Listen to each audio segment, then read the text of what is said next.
Assalamualaikum warahmatullahi wabarakatuh. Halo, halo, halo semuanya. Kami dari kelompok 6 akan menjelaskan tentang sistem reproduksi wanita. Nah, apa saja sih yang ada di sistem reproduksi wanita? Cus, kita bahas. Nah, apa sih sistem reproduksi wanita? Sistem reproduksi wanita adalah bagian tubuh yang memungkinkan wanita untuk melakukan hubungan seksual, reproduksi, dan mengalami siklus menstruasi. Pada dasarnya, fungsi utama organ reproduksi wanita ini untuk memproduksi sel telur yang disebut ovum dan menjadi tempat terjadinya pembuahan. Secara garis besar, anatomi sistem reproduksi wanita ini dapat dibedakan menjadi dua bagian, yaitu eksternal dan internal. Sistem reproduksi internal ini terdiri dari ovarium, tuba falopi, uterus, vagina, dan cervix. Sekarang kita akan bahas ovarium atau yang disebut indung telur. Ovarium adalah kelenjar berbentuk oval yang berukuran kecil yang terletak di kedua dinding rahim yang merupakan organ reproduksi primer tempat dihasilkannya ovum atau sel telur yang akan dibuahi oleh spermatozoa. Dan ovarium juga memiliki tiga bagian, yaitu korteks ovarium atau yang bisa kita ketahui adalah lapisan luar yang mengandung folikel-folikel yang berisi ovum. Kemudian medula ovarium, lapisan dalam yang mengandung pembuluh darah dan saraf. Dan ketiga, hilus ovarium, bagian yang menghubungkan ovarium dengan ligamen ovarium. Umum, ovarium memiliki beberapa fungsi. Yang pertama adalah memproduksi ovum. Ovarium menghasilkan ovum atau sel telur yang matang dan siap untuk dibuahi. Yang kedua, memproduksi hormon. Ovarium mampu menghasilkan hormon estrogen dan progesteron yang mengatur siklus menstruasi, kehamilan, dan karakteristik seksual sekunder. Pengertian tuba falopi. Tuba falopi atau saluran tuba berbentuk seperti pembuluh kecil yang menempel pada bagian atas rahim. Tuba falopi ini adalah saluran yang menghubungkan antara ovarium dan juga uterus atau rahim. Sekarang kita melanjutkan pembahasannya. Tuba falopi atau dikenal juga dengan oviduk atau buah rahim berfungsi sebagai jalan yang dilalui oleh sel telur untuk berpindah dari ovarium ke rahim. Tuba falopi juga merupakan tempat terjadinya pembuahan. Setelah terjadinya pembuahan, sel telur yang telah dibuahi akan bergerak menuju rahim untuk ditanamkan di dinding rahim. Sekarang mari kita bahas lebih lanjut tentang fungsi tuba falopi. Seperti yang sudah dijelaskan sebelumnya, tuba falopi atau yang dikenal juga dengan oviduk adalah dua buah tabung halus yang menghubungkan antara ovarium dan juga rahim.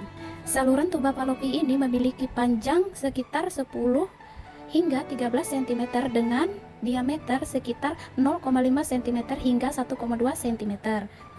Saluran tuba juga dikenal sebagai saluran telur atau saluran rahim. Tuba falopi terdiri dari 4 bagian anatomi. Yang pertama yaitu ada fibre, yang kedua ada istamus, yang ketiga ada ampulla, dan yang keempat ada infundibulum.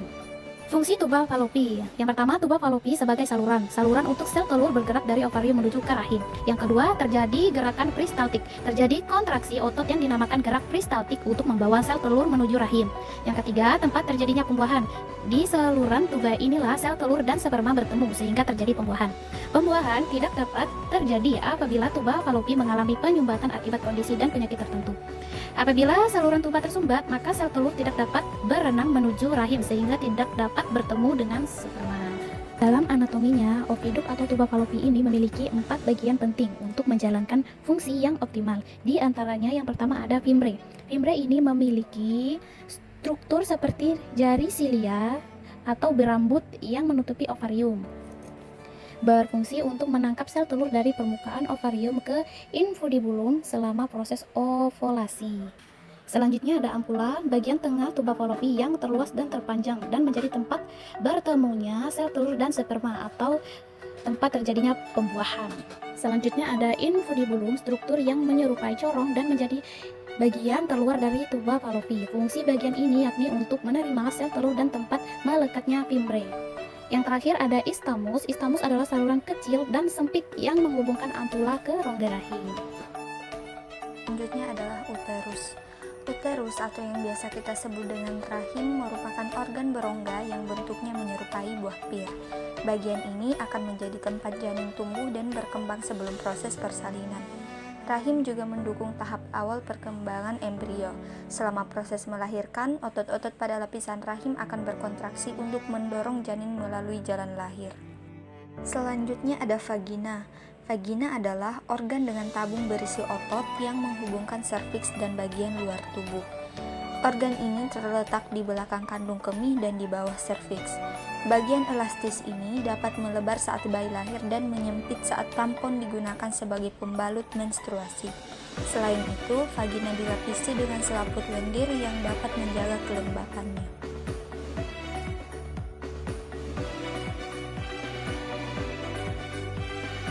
Selanjutnya adalah cervix. Cervix adalah bagian bawah uterus yang terdiri dari endocervix atau canalus cervicalis, cornix, dan dinding vagina. Canalus cervicalis dilapisi oleh epitel koroner tinggi penghasil mukus yang berbeda dari epitel uterus yang bersambung dengannya. Epitel cervix juga dilapisi oleh flange cervix, bulan mencabang yang meluas menutup sudut terhadap canalus cervicalis ke dalam lamina propria. Ujung bawah cervix yaitu ostium cervix yang menonjol ke dalam lumen canalus vaginalis. Dan di sini ada beberapa fungsi cervix, di antaranya itu sebagai siklus menstruasi. Ketika proses menstruasi, cervix dapat membuat sedikit lebih lebar. Hal ini akan memungkinkan darah menstruasi yang berasal dari rahim untuk dikeluarkan melalui vagina. Kemudian yang kedua itu ada proses pembuahan. Proses pembuahan terjadi, sel sperma perlu menemui sel telur dan kemudian membuahinya. Agar dapat bertemu dengan sel telur, sel sperma perlu memasuki rahim dengan lancar. Cervix yang akan memungkinkan sperma ini untuk mencapai rahim. Kemudian ada proses kehamilan. Selama proses kehamilan, janin yang berada dalam rahim dijaga oleh cervix. Dalam hal ini, cervix sebagai bagian yang berada di antara rahim dan vagina membentuk sebuah sumbat yang dapat mencegah masuknya benda asing. Pada akhirnya, embrio yang sedang tumbuh dalam kandungan dapat terhindar dari ancaman infeksi. Kemudian yang terakhir itu ada proses persalinan. Ketika proses persalinan, terutama proses persalinan normal, janin akan dikeluarkan dari rahim melalui vagina. Mendekati hari persalinan, sumbat cervix yang sebelumnya melindungi janin dan menipis atau bahkan dikeluarkan, cervix itu sendiri kemudian berubah menjadi lunak yang pendek, lalu melebar agar proses persalinan berjalan dengan mudah. Dokter dalam hal ini akan tetap memeriksa pelebaran cervix untuk menentukan kapan kira-kira sang ibu akan memasuki waktu persalinan.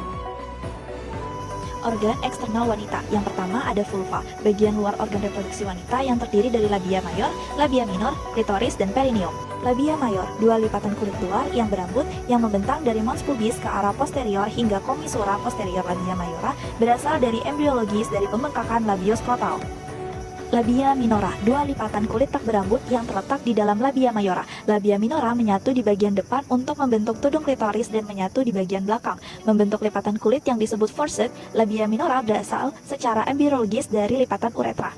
Selanjutnya ada klitoris, terletak di bawah tudung klitoris. Klitoris terbentuk dari jaringan korpus cavernosa erektil yang menjadi penuh dengan darah selama rangsangan seksual. Klitoris ini berasal secara embriologis dari tuberculum genital. Dan yang terakhir ada perineum, area kulit dan jaringan ikat yang terletak di antara vagina dan anus pada wanita, serta antara skrotum dan anus pada pria, yang berfungsi untuk menyokong organ reproduksi dan panggul serta membantu mengatur aktivitas seksual dan dalam proses persalinan.